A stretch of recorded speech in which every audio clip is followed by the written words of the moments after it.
Montana Territory, 1875. The golden light of sunset bathed the rugged valley in warmth that belied the coming winter. Dust swirled around hooves as the lone rider guided his horse along the edge of Madison River. At 24, Knox Nielsen had seen enough of the West to know its beauty came with equal measure of brutality. The scar running along his jawline stood testament to that truth, a reminder from an Apache arrow that had nearly taken more than just flesh. He adjusted his worn leather hat, squinting at the distant cabin where smoke curled from a stone chimney. The homestead appeared peaceful, but Knox knew better than to trust appearances.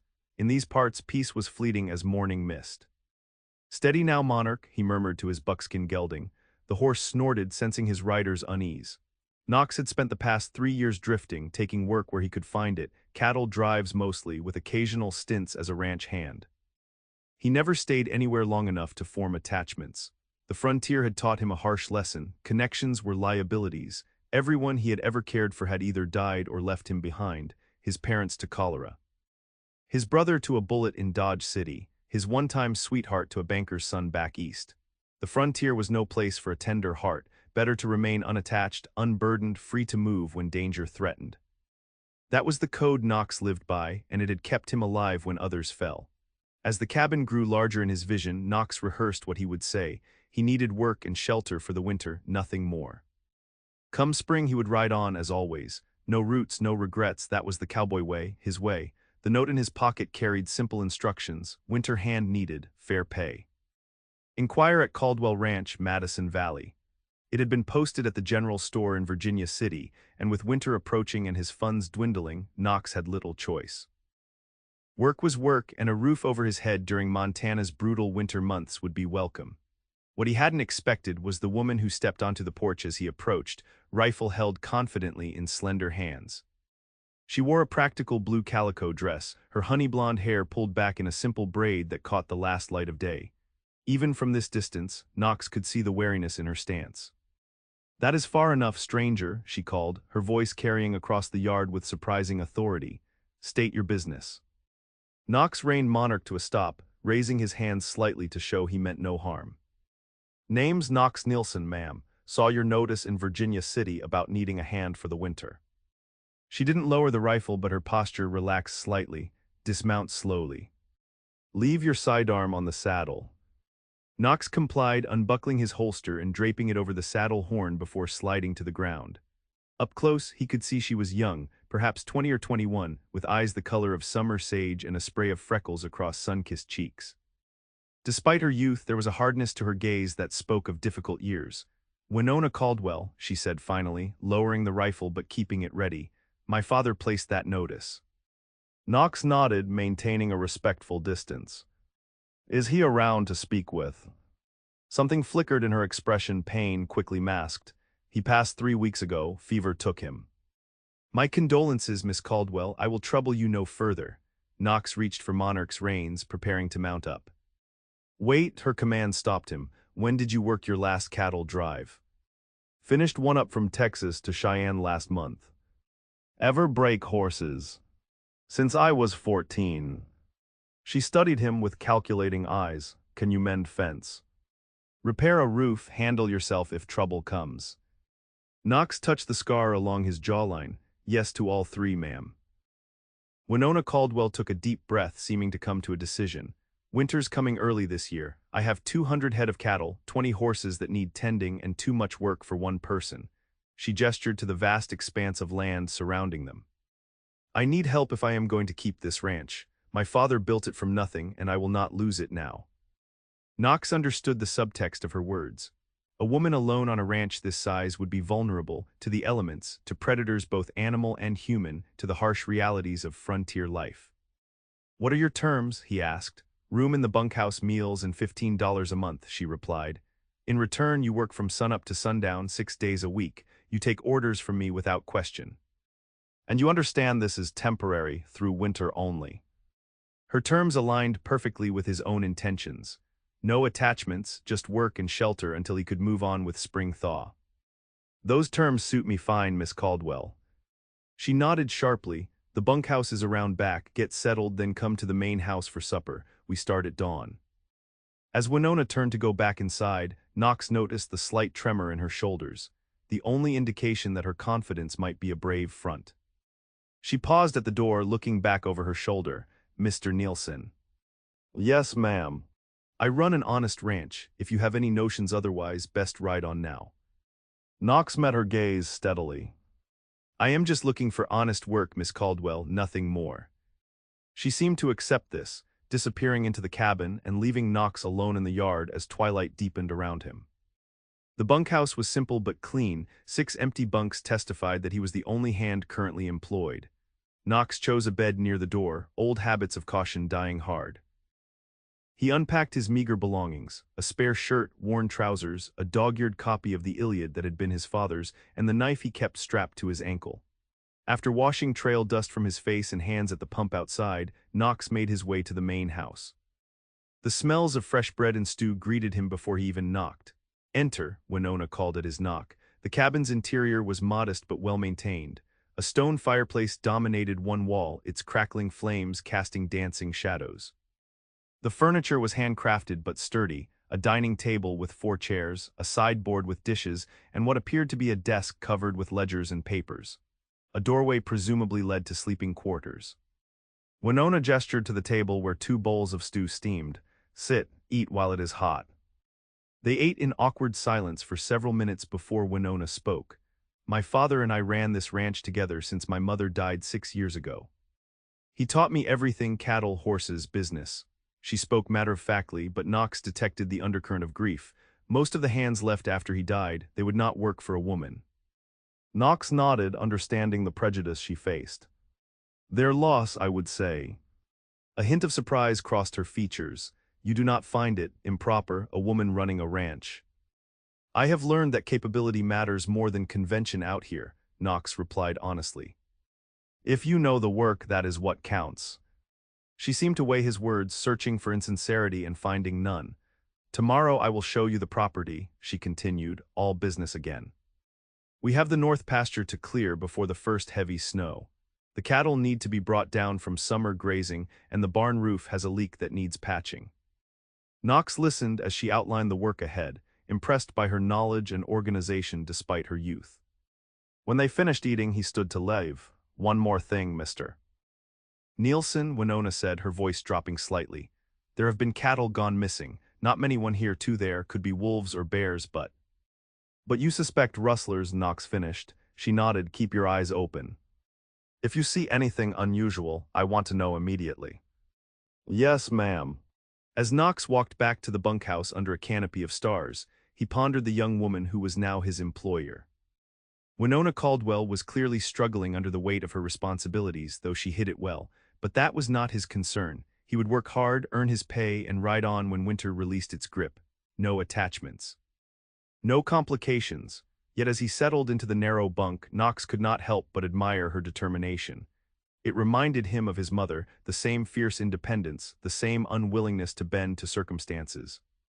He pushed the thought away. Admiration was dangerous, attachment was weakness, and weakness got you killed in the West.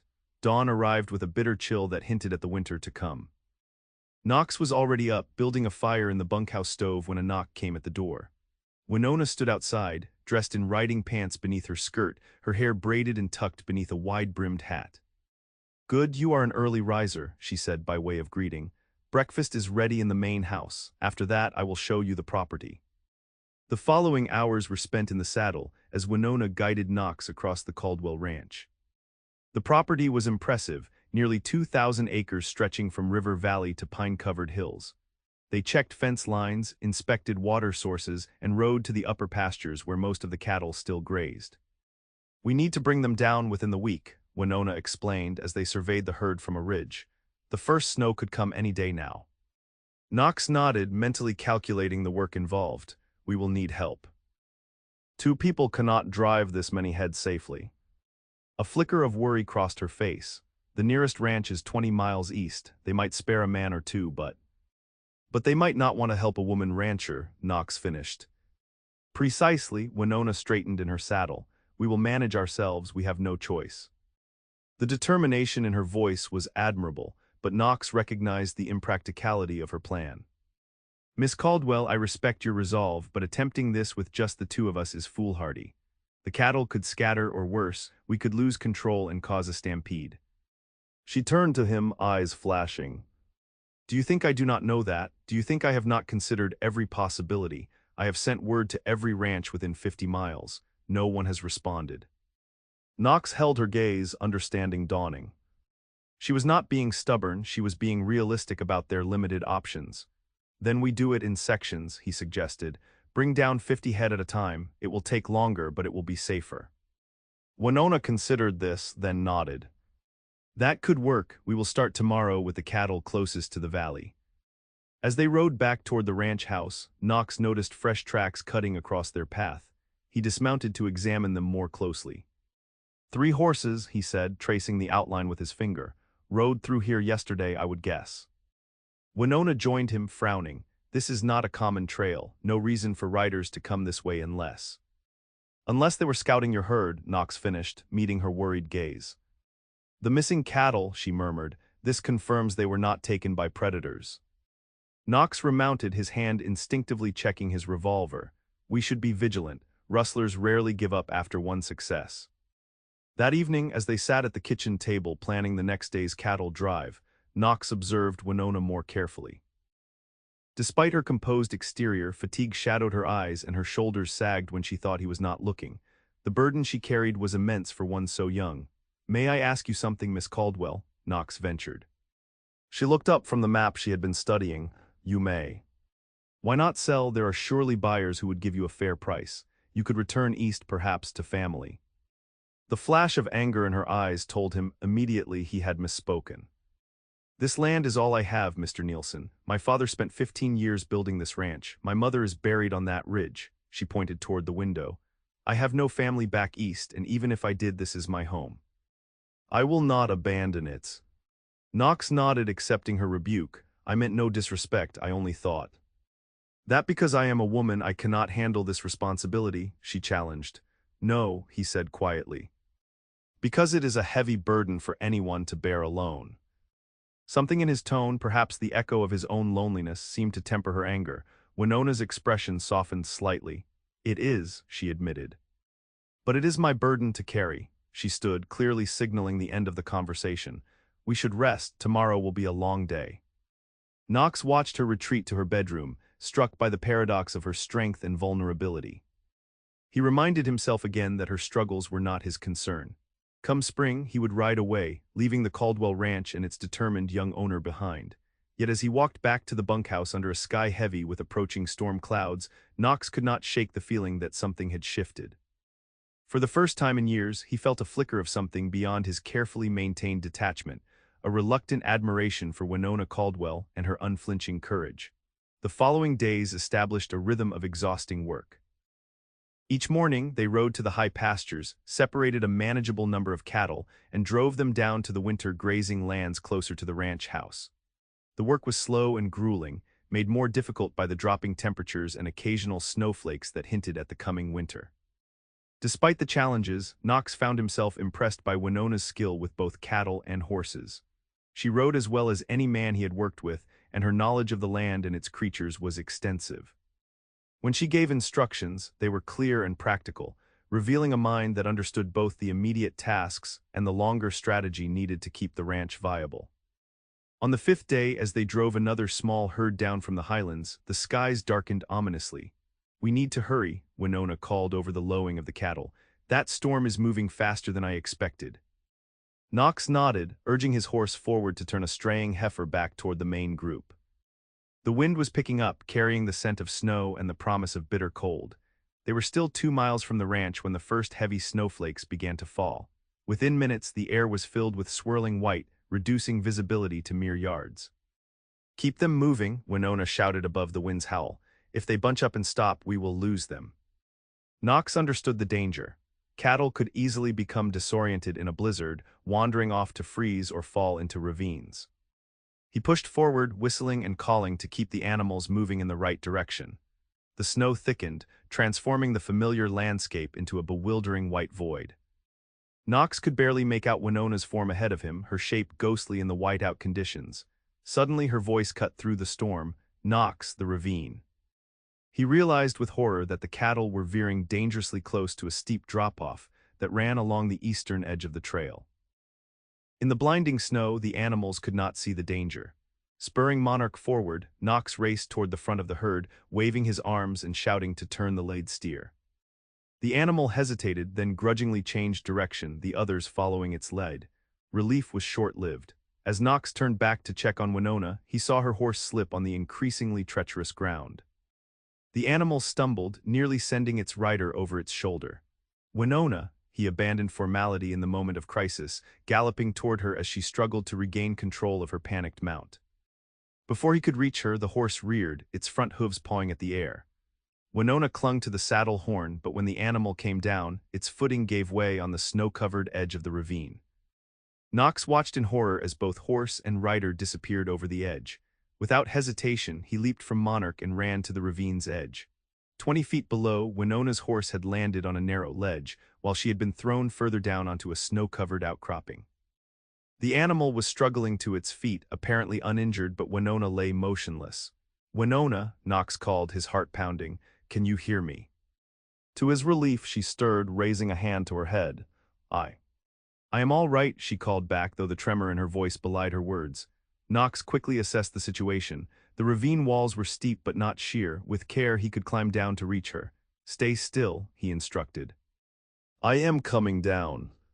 Finding the least treacherous path, Knox began his descent, testing each foothold before committing his weight. The snow made the rocks slippery, and twice he nearly lost his footing. Finally, he reached the outcropping where Winona lay. Her face was pale, a gash on her forehead sending a trickle of blood down her cheek. She attempted to sit up but winced in pain. "My ankle," she gasped. "I think it is broken." Knox gently examined the injury, noting the unnatural angle and swelling already visible beneath her boot. "Not broken, I believe, but badly sprained," he diagnosed. "We need to get you back to the ranch before this storm worsens." Winona glanced up at the ravine wall, then at her horse, which had found its way to a spot where it could climb back to the trail. "I cannot climb with this ankle." "You will not have to," Knox assured her. He removed his coat, wrapping it around her shoulders to provide additional warmth against the intensifying cold. "I will carry you." She started to protest, but the pain and the reality of their situation silenced her objections. With careful movements, Knox lifted Winona into his arms. She was lighter than he had expected, her body tense with pain and pride. "Hold onto my neck," he instructed. "This will not be an easy climb." The ascent was treacherous. Knox had to find footholds secure enough to support both their weights, all while protecting Winona from further injury. The snow continued to fall heavily, reducing visibility and making each step a calculated risk. Halfway up, Knox's foot slipped on an icy rock. Winona gasped, her arms tightening around his neck as they slid several feet before he managed to halt their descent by bracing his boot against a protruding boulder. "I have you," he assured her, feeling her heart racing against his chest. "I will not let you fall." Their eyes met briefly, and Knox saw something shift in her gaze, a vulnerability she had kept carefully hidden behind her capable exterior. With renewed determination, Knox continued the climb. When they finally reached the top, both were breathing hard, their clothes soaked with snow and sweat despite the bitter cold. The cattle had scattered, but that was a problem for another day. Getting Winona to safety before the full force of the blizzard hit was the priority. Her horse had made its way back up and stood nearby, skittish but present. Monarch waited faithfully where Knox had left him. "Can you ride?" Knox asked. Winona nodded, though pain lined her face. "If you help me mount." With careful movements, Knox lifted her onto Monarch's saddle. "He is steadier than your mare," he explained, taking the reins of her horse. "I will walk alongside and guide him." The journey back to the ranch was slow and arduous. The snow fell in blinding sheets, and the wind cut through their wet clothing like knives. Knox kept one hand on Monarch's bridle, the other on Winona's leg to steady her. Twice they had to stop when the pain in her ankle became too intense. By the time the ranch buildings emerged from the white landscape, darkness had fallen and the temperature had plummeted further. Knox helped Winona into the main house, settling her on a chair before hurrying to light the fire and lamps. "We need to get you out of these wet clothes," he said pragmatically, though the intimacy of the situation was not lost on either of them. Winona's cheeks colored slightly. "There is a nightdress on the hook in my bedroom, and dry clothes for you in the chest my father left." Knox fetched the items, then hesitated. Do you need assistance? I can manage, she said quickly. Please check on the horses first. Make sure they are stabled and dry. Relieved to have a task that would give her privacy, Knox went out into the storm again. He led the horses to the barn, removed their tack, and rubbed them down with dry blankets. He made sure they had feed and water before returning to the house, his own body numb with cold. Winona had changed into her nightdress and had managed to prop her injured ankle on a footstool. The fire was burning strongly, casting warm light across the room. Your turn, she said, gesturing to the clothes he had placed on the table. I will not look. She turned her face away as Knox quickly changed into the dry clothing, trousers and a flannel shirt that had belonged to her father. They were slightly too large but warm and dry, which was all that mattered. We should examine your ankle properly, Knox said when he was dressed, and that cut on your forehead needs cleaning. Winona touched the dried blood on her temple. There is a medical kit in the drawer by the sink. Knox found bandages, iodine, and a small jar of salve. With gentle hands, he cleaned the cut on Winona's forehead, apologizing when she winced at the sting of iodine. It is not deep, he assured her. It should heal cleanly. Her ankle presented a greater challenge. When Knox carefully removed her sock, the joint was swollen and discolored. This needs cold compresses, then wrapping, he said, his fingers gently probing the injury. I do not believe any bones are broken, but you will not be riding for at least a week. Winona's face fell. A week. But the cattle, we still have over half the herd in the high pastures. The cattle will have to wait, Knox said firmly. This storm may last several days. When it breaks, I will continue bringing them down in groups. Alone? That is too dangerous, she protested. More dangerous than you riding with an injury that could worsen, he countered. Besides, I have driven cattle in worse conditions. Winona looked as though she wanted to argue further, but exhaustion and pain were taking their toll. She sighed, reluctantly accepting the reality of her situation. Knox fetched snow from outside, wrapping it in a cloth to create a compress for her ankle. As he carefully applied it to the swelling, he noticed Winona studying him. Why did you come down that ravine after me? She asked quietly. You could have been killed. The question surprised him. What else would I have done, left you there? Many would have, she said simply. Most of the men who have worked here would have gone for help, not attempted such a climb themselves. Knox considered this as he secured the compress. I suppose I did what seemed necessary in the moment. You risked your life, she persisted, for someone you barely know. He met her gaze steadily. I would have done the same for anyone in danger. Something like disappointment flickered across her face, quickly masked. Of course, thank you regardless. When he finished treating her ankle, Knox prepared a simple meal from the provisions in the kitchen. They ate in companionable silence, the howling wind outside making the warmth of the cabin all the more precious. You should take my father's room tonight, Winona said as Knox cleared away their dishes. The bunkhouse will be like ice, and someone should be nearby in case I need assistance. The suggestion made practical sense, though it crossed the boundaries Knox usually maintained. Still, with a blizzard raging and Winona injured, propriety seemed less important than pragmatism. If you are certain, he agreed. I am, she said, then added with the hint of a smile, I promise not to compromise your reputation, Mr. Nielsen. The unexpected humor caught him off guard, and Knox found himself smiling in return. I appreciate your restraint, Miss Caldwell. He helped her to her bedroom, supporting her weight as she hobbled across the floor. When she was settled in her bed, he retreated to her father's room across the narrow hallway. The room was Spartan but neat, a single bed with a quilt, a chest of drawers, a small table with a Bible atop it. Knox ran his fingers over the worn leather cover, remembering his own father reading from a similar book on Sunday mornings. As he lay in the unfamiliar bed listening to the storm batter the cabin, Knox found himself thinking of Winona across the hall.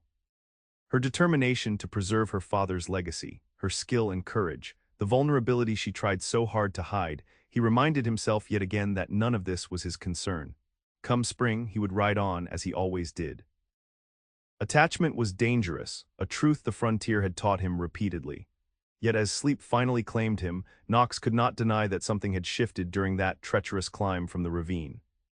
With Winona in his arms, her life depending on his strength and sure-footedness, he had felt more alive than he had in years. The blizzard raged for 3 days. Knox spent the time tending to the animals in the barn, making repairs around the cabin that had long been neglected, and caring for Winona, whose ankle improved slowly but steadily. Confined to the house, they passed the evenings in conversation.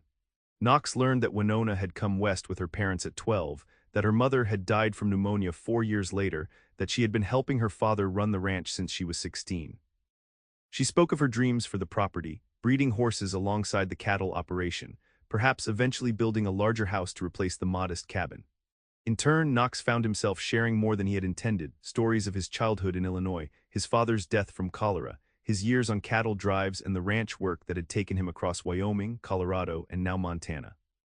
He did not speak of his brother's death or the sweetheart who had chosen security over a life with a wandering cowboy, but he revealed more of himself than he had to anyone in years.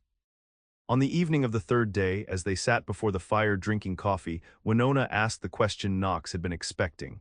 "What will you do when spring comes?" He stared into the flames, considering his answer. "Move on, I suppose. That has been my pattern." "And where will you go?" "Wherever there is work," he replied with a shrug. "Perhaps California, I have not been that far west yet." Winona was quiet for a moment. "Have you never wanted to settle somewhere? To build something that lasts?" The question struck uncomfortably close to thoughts Knox had been trying to suppress. "The frontier is no place for putting down roots," he said finally. "Not for me anyway." "Why do you say that?" she pressed. Knox hesitated, then decided on honesty. "Everyone I have ever cared for has either died or left me behind. I learned it is safer not to form attachments, to keep moving." Winona studied him, her expression thoughtful.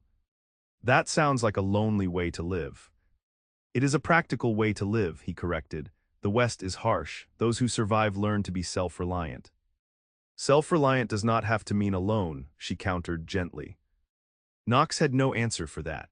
The conversation shifted to more practical matters, what needed to be done when the weather cleared, how to protect the cattle they had already brought down, whether Winona's ankle would be healed enough for her to ride by the following week. That night, as Knox lay awake listening to the storm finally beginning to abate, he found himself troubled by Winona's words. Self-reliant does not have to mean alone. The simple statement challenged the philosophy he had lived by for years. When morning came, the world outside was transformed.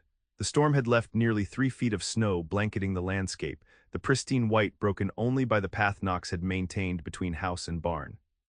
"I need to check on the cattle we brought down," he told Winona over breakfast. "They should have found shelter in the pine grove by the river, but some may have strayed." She nodded, frustration evident in her expression. "And the others still in the high pastures." "First things first," Knox said pragmatically. "Let me ensure the ones we have are safe, then I will start bringing down the rest, a few at a time."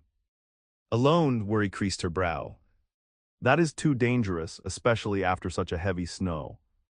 "I have worked in worse conditions," he assured her. "Knox," she rarely used his first name and it caught his attention, "promise me you will be careful. If it seems too hazardous, return to the ranch. The cattle are not worth your life." Something warm unfurled in his chest at her concern. "I promise." The day was long and arduous. Knox found most of the cattle they had brought down huddled in the pine grove as expected, though a few had wandered. It took hours to gather the strays and guide them back to the main herd. By late afternoon he had counted all 47 head. Miraculously, none had been lost to the storm. The sun was setting by the time he returned to the ranch, his body aching with fatigue. Winona had managed to prepare a hot meal despite her limited mobility, and the smell of beef stew greeted him as he stamped snow from his boots at the door. "The cattle?" she asked immediately. "All accounted for," he reported, gratified by the relief that washed over her face. "Tomorrow I will start bringing down the ones from the high pasture." Winona shook her head. "Not alone, you will not." She gestured toward the window. "2 riders approached while you were gone, men from the Peterson ranch to the east. Apparently my last letter finally reached them." Knox raised an eyebrow. "And they offered help?" "They did," Winona confirmed. "Mr. Peterson sent word that he can spare 2 hands for a week to help with the cattle drive. They will arrive at dawn tomorrow." The news was welcome, though Knox found himself oddly disappointed at the prospect of sharing the work, and his time with Winona, with strangers. "That is fortunate," he said, keeping his tone neutral. With 4 of us working, we should be able to bring down the remaining cattle before another storm hits. Winona watched him carefully. You seem less pleased than I expected. Knox busied himself with removing his coat.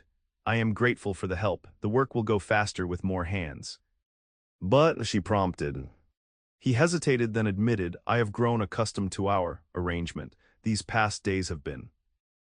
He struggled to find the right word. Pleasant, Winona suggested, a small smile playing at the corners of her mouth. Yes, Knox agreed, returning her smile. Despite the circumstances, pleasant indeed. The Peterson Ranch hands, brothers named Samuel and Joseph Williams, arrived as promised at dawn. They were experienced cattlemen, and with their help, the work of bringing down the remaining herd proceeded efficiently. Winona's ankle improved enough that by the 5th day, she insisted on riding out with them, though Knox made her promise to remain on level ground, coordinating rather than participating in the more dangerous aspects of the drive. By week's end, all 197 cattle had been safely brought down to the winter pastures. The Williams brothers departed with Winona's thanks and payment, leaving Knox and Winona alone once more. The weeks that followed fell into a comfortable rhythm. Each day brought chores, feeding livestock, mending equipment, reinforcing the barn against winter storms. Knox repaired the cabin roof, split countless cords of firewood, and hunted to supplement their food stores. Winona managed the business side of the ranch, keeping meticulous records in the ledgers her father had established. Her ankle healed completely, and soon she was riding out with Knox each day to check on the cattle and horses. December arrived with brutal cold but little additional snow. Christmas approached, and Knox found himself wondering what the holiday would bring. In years past, he had typically spent Christmas alone or among strangers in some frontier town. One evening in mid-December, as they sat before the fire after supper, Winona broached the subject. Christmas is 10 days away, she said, her fingers busy with mending a tear in one of Knox's shirts. I typically ride into Virginia City for supplies beforehand. There are things we need, regardless of the holiday. Knox nodded. I can make the trip for you. Actually, Winona said, setting aside her mending, I thought we might go together. The cattle are settled and the weather looks to hold. It would be good to have company for the journey. The prospect of 2 days in town with Winona was appealing in ways Knox did not want to examine too closely.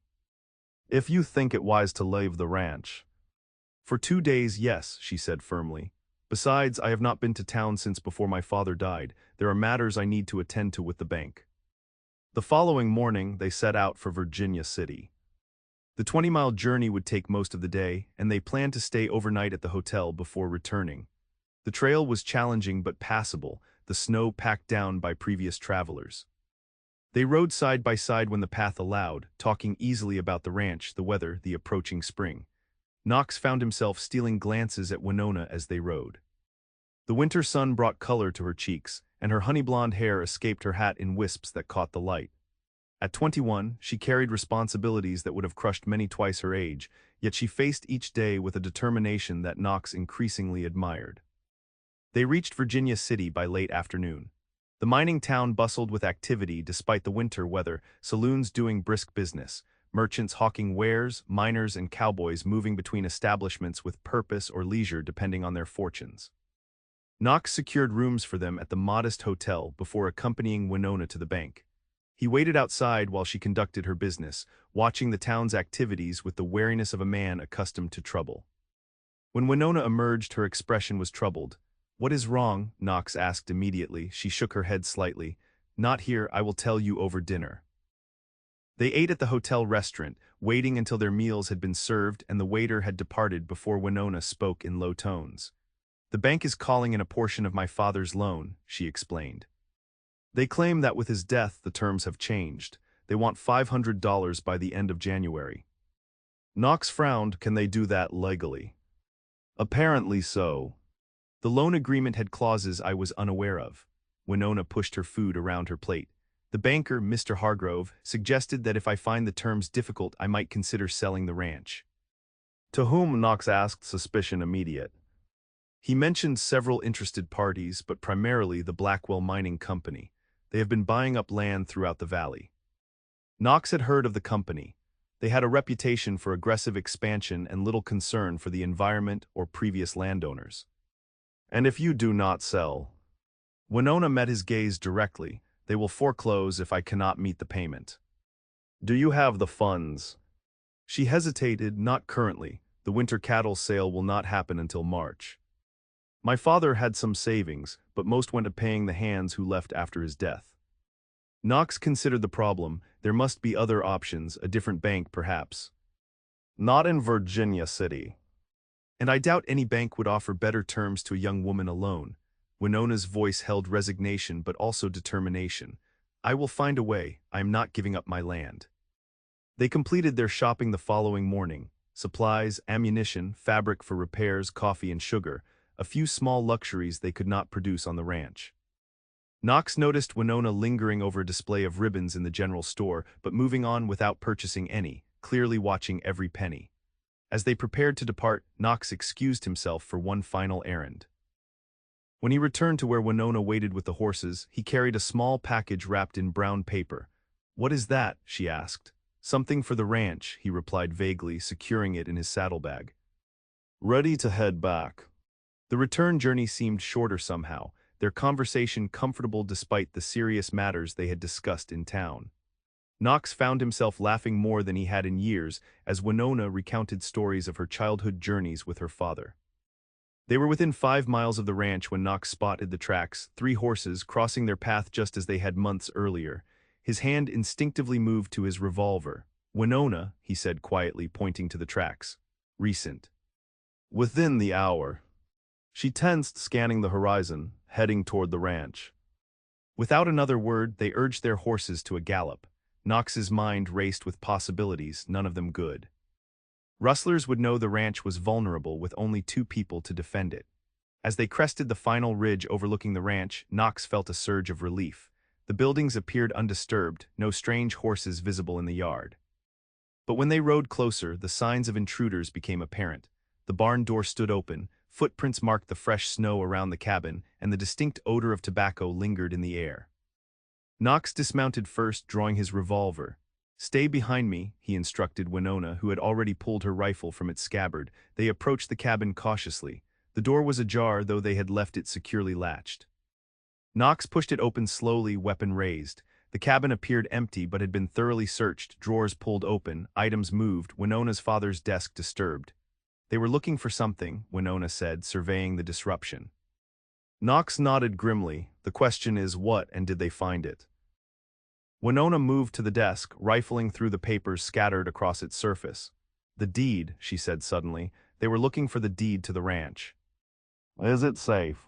She nodded, relief evident. "My father kept it in a hidden compartment." They did not find it. She knelt, pressing a section of the floor near the desk. A small panel slid aside, revealing a metal box. "Still here, thank goodness." Knox checked the rest of the cabin, confirming nothing of great value had been taken. "We should inspect the barn and outbuildings." The barn showed signs of hasty searching as well, though the horses and cattle appeared undisturbed. As they walked the perimeter, checking for further evidence of the intruders, Knox's unease grew. "This was not random," he said finally. "Someone knew exactly what they were looking for."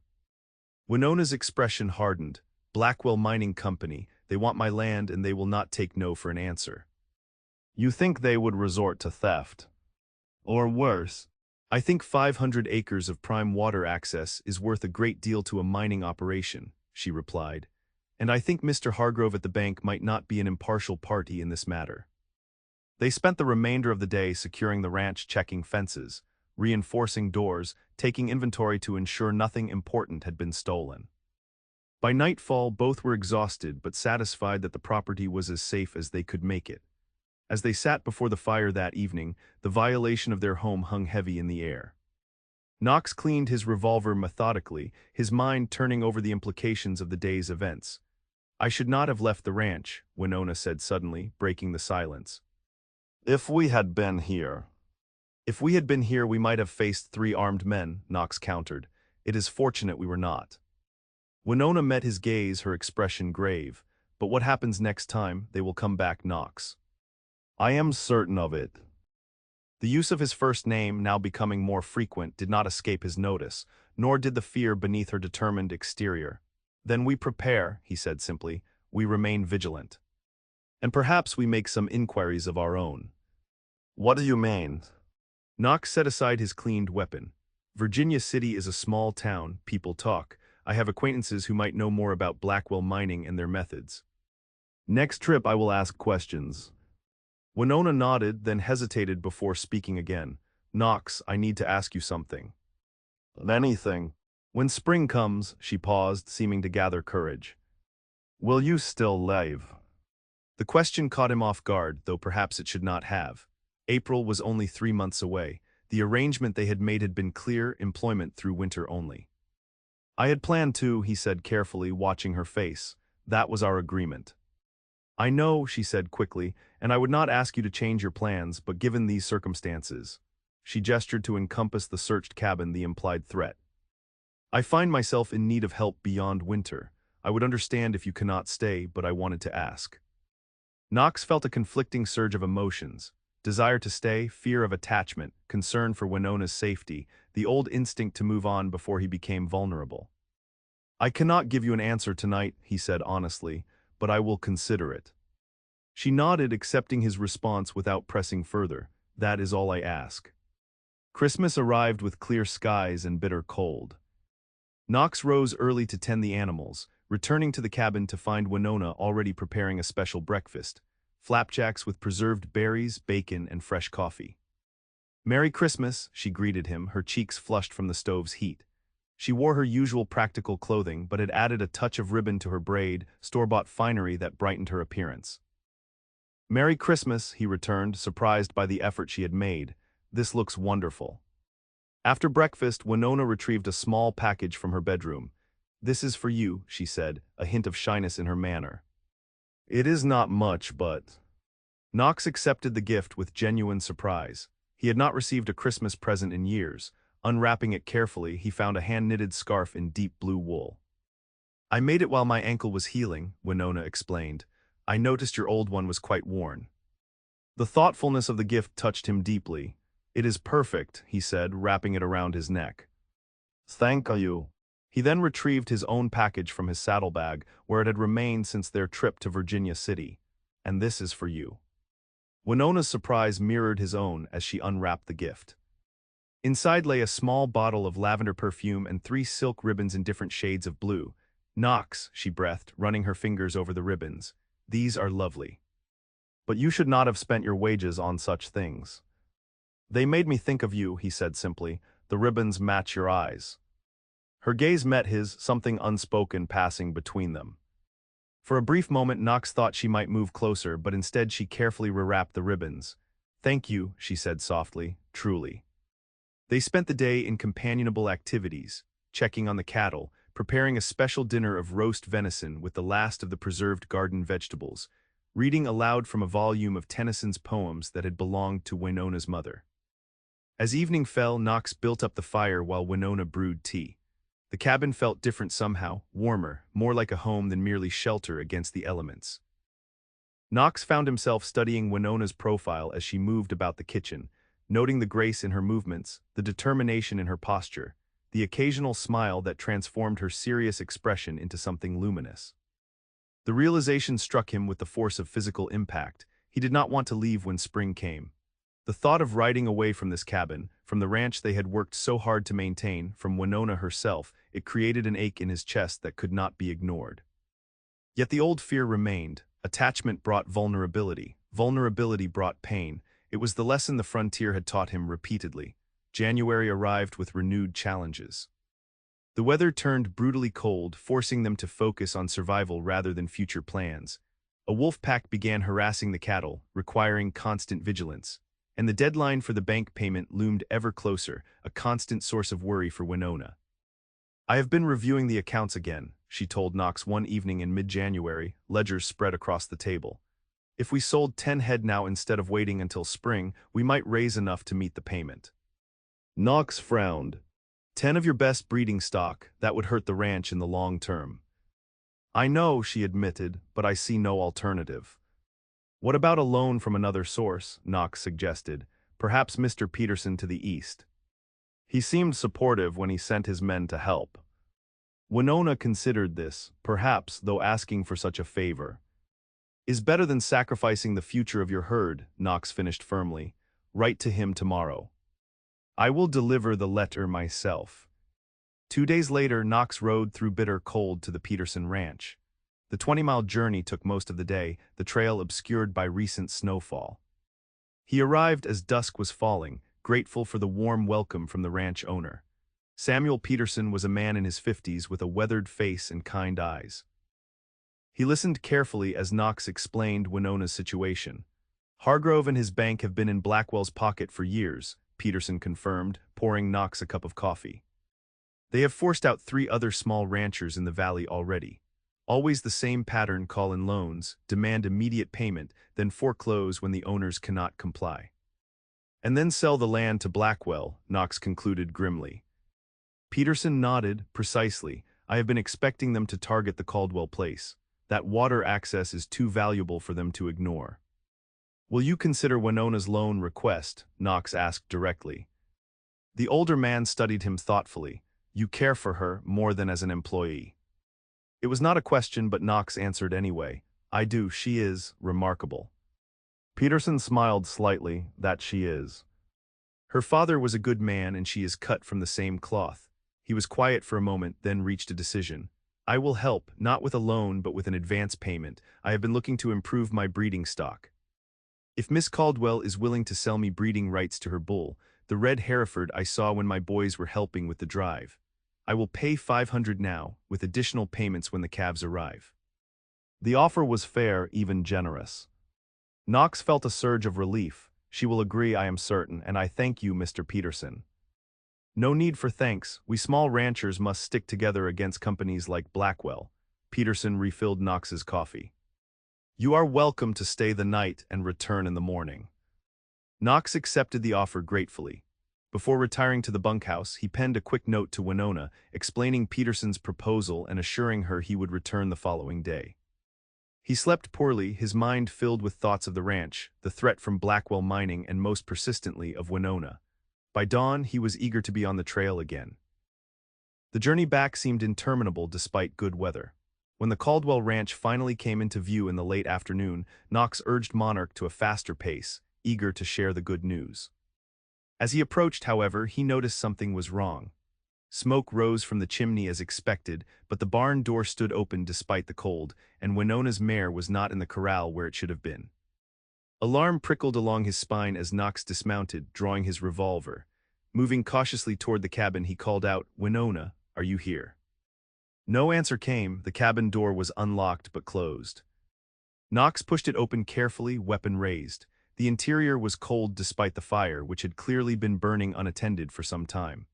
A chair lay overturned near the table, and a cup had been knocked to the floor, its contents frozen in a dark stain on the wooden planks. Winona, Knox called again, fear tightening his chest. He searched the entire cabin, finding no sign of her beyond the obvious struggle. Moving to the barn, he discovered that her saddle was gone, along with her rifle. Her horse's tracks led away from the ranch, accompanied by 2 other sets of hoofprints. Cold determination replaced his initial panic. Knox quickly gathered supplies, ammunition, food, water, blankets. He checked Monarch, ensuring the horse was still strong enough for another journey. Then he followed the tracks leading from the ranch. The trail was clear in the fresh snow, 3 horses heading west toward the mountains. One set of tracks showed a different pattern, suggesting a rider sitting improperly or being tied to the saddle. Winona, being taken against her will. Knox pushed Monarch as hard as he dared, knowing he needed to maintain the horse's strength for what might be a long pursuit. As twilight fell, he continued by the light of a rising moon, grateful for the clear night that allowed him to follow the tracks. Near midnight, he spotted a faint glow ahead, a campfire in a sheltered ravine. Dismounting, Knox secured Monarch in a stand of pines and approached on foot, moving silently through the snow. The camp came into view, 2 men sitting by a small fire, rifles close at hand. Winona sat against a tree, her hands bound before her, a kerchief tied across her mouth. Even from a distance, Knox could see the defiant anger in her posture. Keeping to the shadows, Knox circled the camp, assessing the situation. Both men appeared armed and alert despite the late hour. A frontal approach would be too dangerous. He needed a distraction. Moving back to where he had left Monarch, Knox formulated a plan. He gathered dry branches, creating a bundle that would burn quickly and brightly. Then, working his way to the opposite side of the ravine, he set the branches alight and quickly retreated. The sudden flare of fire caught the attention of both captors. One rose immediately, rifle in hand. "What was that?" he demanded. "Check it out, Silas." The second man grumbled but stood, moving cautiously toward the mysterious fire. As soon as he was out of sight, Knox made his move. Silent as a shadow, he approached the remaining kidnapper from behind. Before the man could react, Knox pressed his revolver against his back. "Do not move," he said quietly. "Do not call out, or you die where you stand." The man froze. "Who the hell are you?" "Someone who will not hesitate to pull this trigger," Knox replied coldly. "Now lower your weapon slowly." The kidnapper complied, setting his rifle on the ground. Knox kicked it away. "Kneel." "Hands behind your head." Again the man obeyed. Knox struck him hard with the butt of his revolver, rendering him unconscious. Then he quickly moved to Winona, removing the gag and cutting her bonds. "Knox," she whispered, relief flooding her features. "How did you find me?" "Tracked you," he said simply, helping her to her feet. "Are you hurt?" She shook her head, just cold and angry. "They came to the ranch demanding the deed. When I refused, they decided to take me to someone called Fletcher, said he would make me sign it over." "Fletcher is Blackwell's local manager," Knox explained grimly. "We need to move quickly before the other one returns." They retrieved Winona's mare, which was tethered nearby.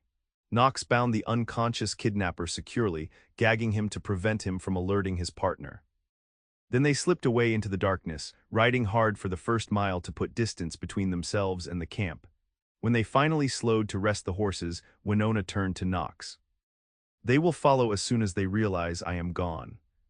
"Let them try," Knox said grimly, checking his revolver. "But we should not return to the ranch immediately. It will be the first place they look." "Where then?" "Peterson's ranch." "It is closer from here than the Caldwell place, and he will offer protection while we decide what to do next." Winona nodded her agreement, and they set off toward the east, traveling through the night.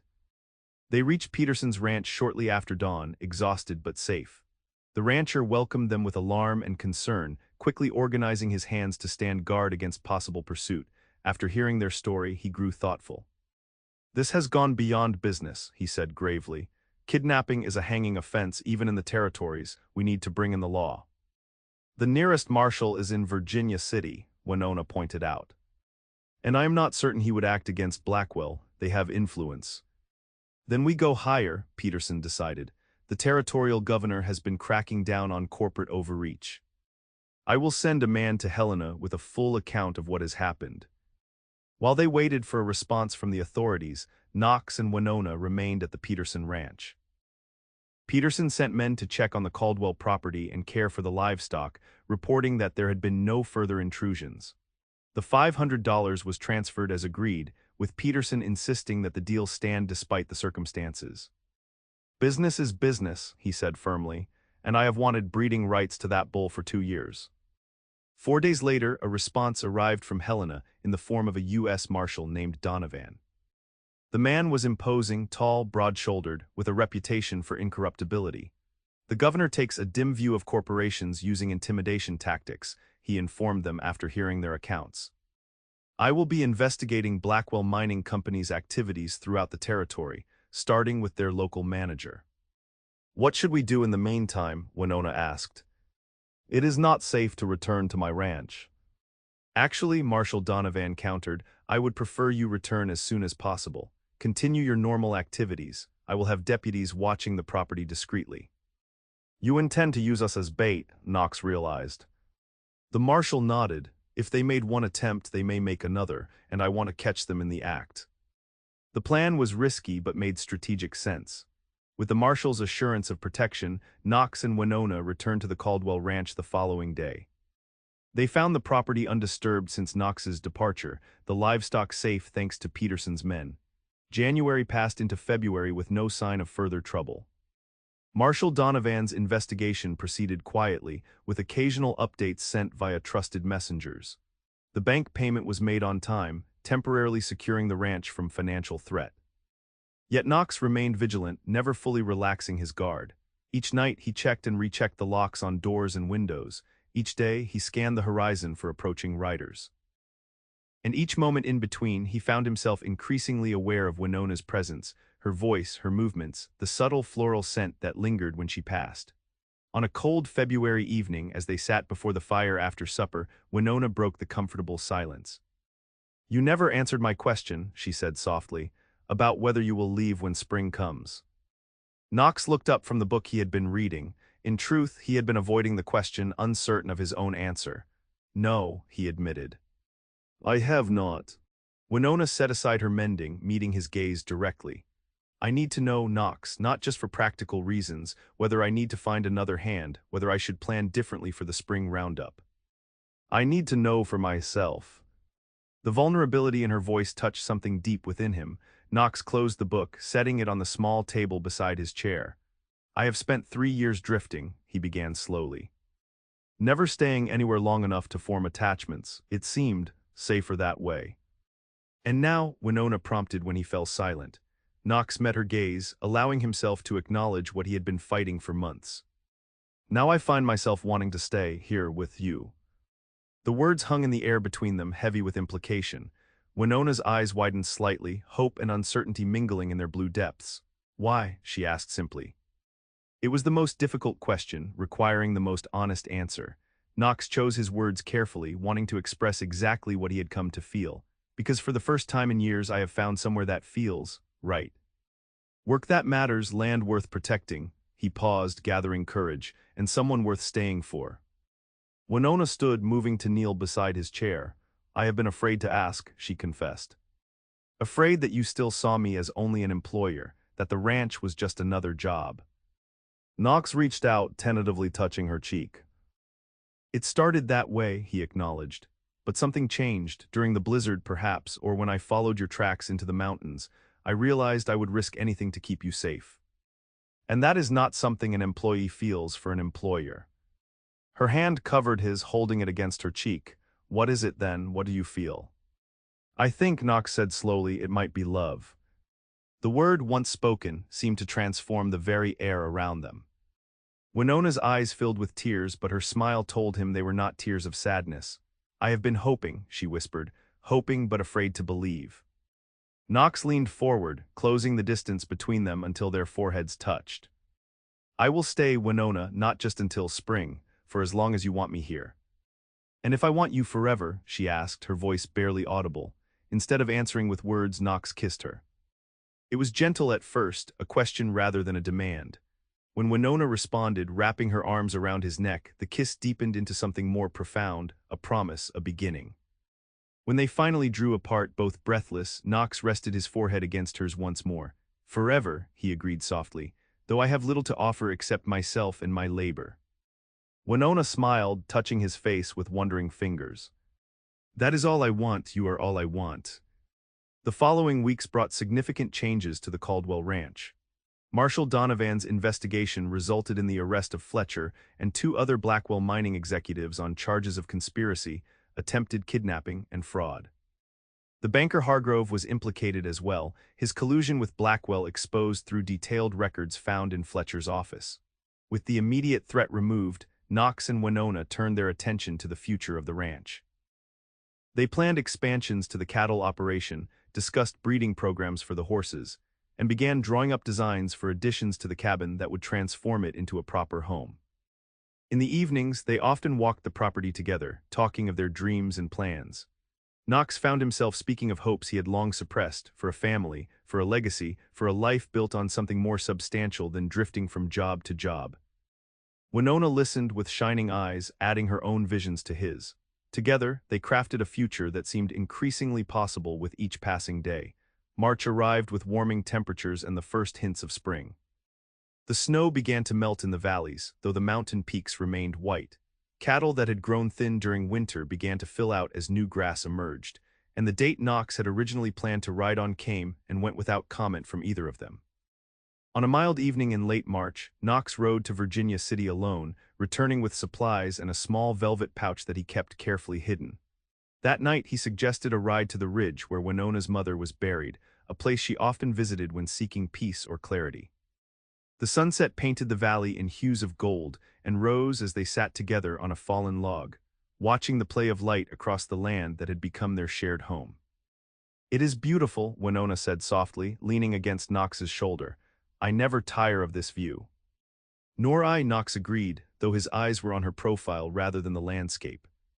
Winona, there is something I want to ask you.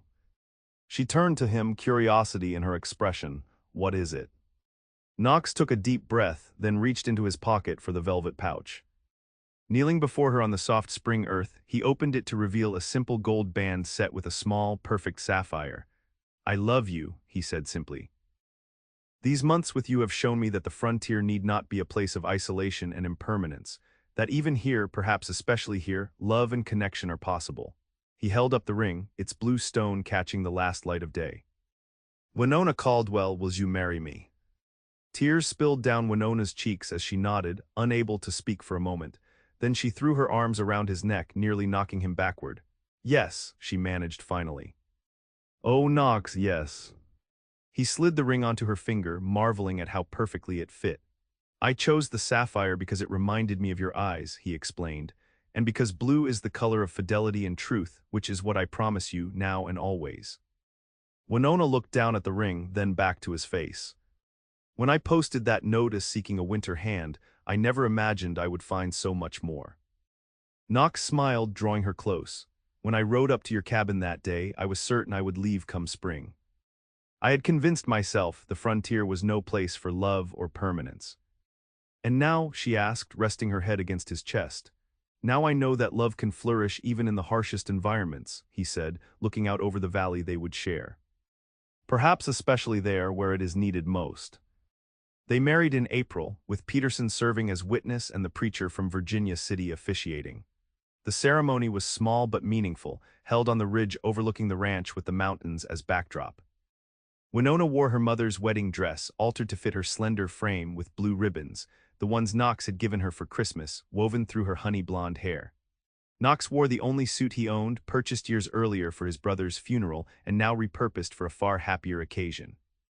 Their vows were simple but heartfelt. Knox promised to protect, cherish, and stand beside Winona through all seasons of life. She in turn pledged her love, partnership, and unwavering faith in the future they would build together. When the preacher pronounced them husband and wife, Knox kissed his bride as the spring breeze carried the scent of new growth and promise across the land they both loved. That evening, as they stood on the porch of what was now their shared home, Knox wrapped his arms around Winona from behind, resting his chin on her shoulder as they gazed at the stars emerging in the darkening sky. Happy? He asked softly. Winona turned in his embrace, linking her hands behind his neck, more than I ever thought possible. She studied his face in the golden lamplight spilling from the cabin window. And you? Do you ever regret not continuing your wandering ways? Knox shook his head, smiling down at her. Not for a moment. I was searching for something without knowing what it was. He touched her cheek gently. Now I know it was you. It was home. You have saved this ranch, Winona said seriously, and not just with your labor. Knox understood her meaning. No, love, we have saved it together, and we will build it together day by day. Later that night, as they lay in the quiet darkness of their bedroom, Winona propped herself on one elbow to look down at her husband's face. Do you remember what I said to you that day in the mountains, after you rescued me from the kidnappers? She asked. Knox nodded, recalling the moment vividly. You said I was your last chance to save the ranch. And do you remember what you replied? He smiled, reaching up to brush a strand of hair from her face. I said you were my only hope for a future worth living. Winona leaned down to kiss him softly. We were both right, she whispered against his lips. You were my last chance and I was your only hope. And now we are each other's future, Knox completed the thought, drawing her closer into his embrace. Outside, the Montana night spread its starlit canopy over the ranch, over the cattle sleeping in the valley, the horses dozing in the barn, the land that had brought two lonely souls together against all odds. The frontier that Knox had once believed too harsh for love had proven to be the very place where love had found him at last.